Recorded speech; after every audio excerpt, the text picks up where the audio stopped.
ನಡೆಸುವಂತದ್ದು ಕಷ್ಟ ಆಗಿತ್ತು.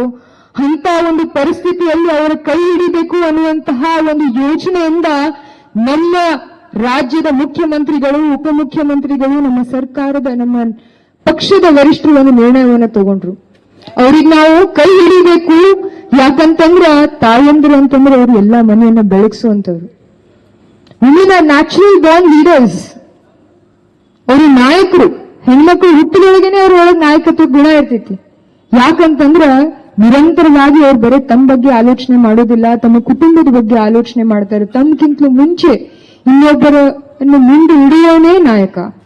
ಸೊ ಅದಕ್ಕಾಗಿ ನಮ್ಮ ಮಹಿಳೆಯರಿಗೆ ನಾವು ಬೆನ್ನೆಲುಬಾಗಿ ನಿಲ್ಬೇಕು ಅನ್ನುವಂತಹ ಒಂದು ಆಲೋಚನೆಯಿಂದ ಅವ್ರು ಏನ್ ಹೇಳಿದ್ರು ಅಂತಂದ್ರ, ನಾವು ಹೆಣ್ಮಕ್ಳಿಗೆ ಶಕ್ತಿ ಯೋಜನೆಯನ್ನ ತಂದುಕೊಡ್ತೀವಿ, ಗೃಹಲಕ್ಷ್ಮಿ, ಗೃಹ ಜ್ಯೋತಿ ಯೋಜನೆಗಳನ್ನ ತಂದುಕೊಡ್ಬೇಕು ಅನ್ನುವಂತಹ ಒಂದು ಸಂಕಲ್ಪವನ್ನ ಮಾಡಿ ನಾವು ಅದನ್ನ ಕಾರ್ಯರೂಪಕ್ಕೆ ತಂದ್ವಿ.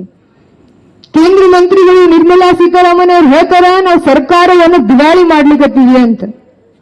ಇಲ್ಲಿರುವಂತಹ ಎಲ್ಲ ನನ್ನ ಅಣ್ಣ ತಮ್ಮಂದ್ರಿಗೆ ನಾನು ಏನ್ ಹೇಳಕ್ ಇಚ್ಛಾ ಪಡ್ತೀನಿ ಅಂತಂದ್ರ, ಇವತ್ತು ಕರ್ನಾಟಕ ರಾಜ್ಯದೊಳಗ PUC ಟಾಪರ್ ಆಗಿರುವಂತಹ ನಾವಿಯವ್ರು ಹೇಳ್ತಾರ, ನಮ್ಮ ತಂದೆಯವರು ಕೋವಿಡ್ ಸಮಯದಲ್ಲಿ ತೀರಿ ಹೋಗಿದ್ರು, ನಮ್ಮ ತಾಯಿ ಒಬ್ಬರೇ ಇದ್ರು ಮನೆಯೊಳಗ. ನಿರಂತರವಾಗಿ ಪರಿಶ್ರಮ ಪಡ್ತಾ ಇರುವಂತಹ ಸಮಯದಲ್ಲಿ ನಮ್ಮ ಕೈ ಯಾವ್ದಾದ್ರು ಹಿಡಿದಿತ್ತು ಅಂತಂದ್ರ